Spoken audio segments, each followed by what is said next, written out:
परत कुठला उद्योग तर करत नसतील ना? आज काय लाडीची जेवायला वाडा बरं लवकर, लय भूक लागली. आलो हात पाय तोंडून. एवढा उशीर का झाला असेल यांना घरी यायला? त्या शालिनीकडे तर गेले नसतील. तिलाच विचारते.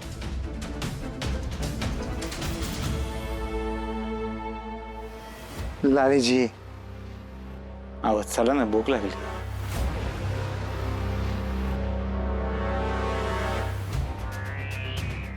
ऐक वाडा लवकर.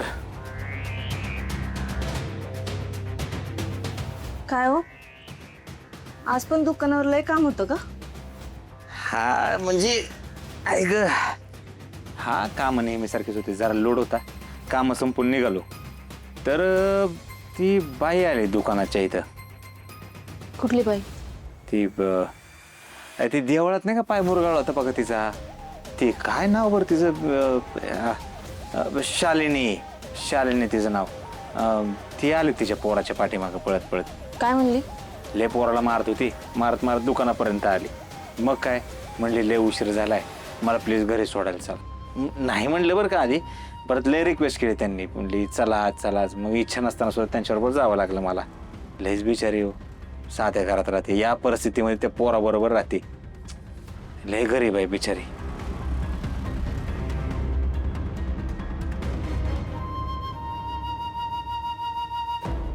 मी काहीच न विचारता यांनी सगळं सांगितलं.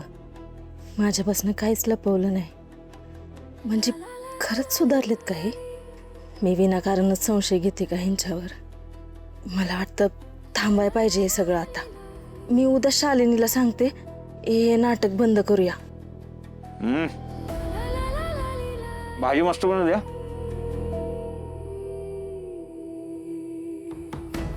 लय गरीब आहे बिचारी.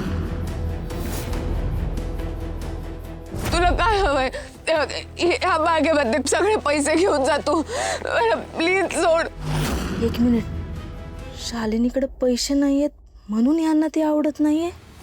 किंवा हे तिच्या मागं लागले नाहीयेत, असं तर नाहीये ना? म्हणजे उद्या जर कोणी पैसेवाली बाई यांच्या आयुष्यात आली तर हे नक्कीच तिच्या मागं जातील. नाही नाही, लगेच नाटक थांबवाय नको. मला उद्याच हे खरंच सुधारलेत का पैशांमुळे शांत आहेत ह्याची खात्री करून घ्यायला लागेल.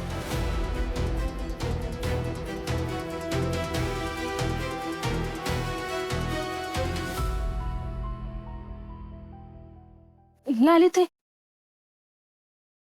काय आज एकदम शहाण्या मुलासारखा खेळतोय? आज तू आईला त्रास देत नाही ना, म्हणून मी तुझ्यासाठी काहीतरी आणलंय. तुला चॉकलेट आवडतं ना? हो. मग चॉकलेट, बिस्किट आणि अजून एक गंमत आहे.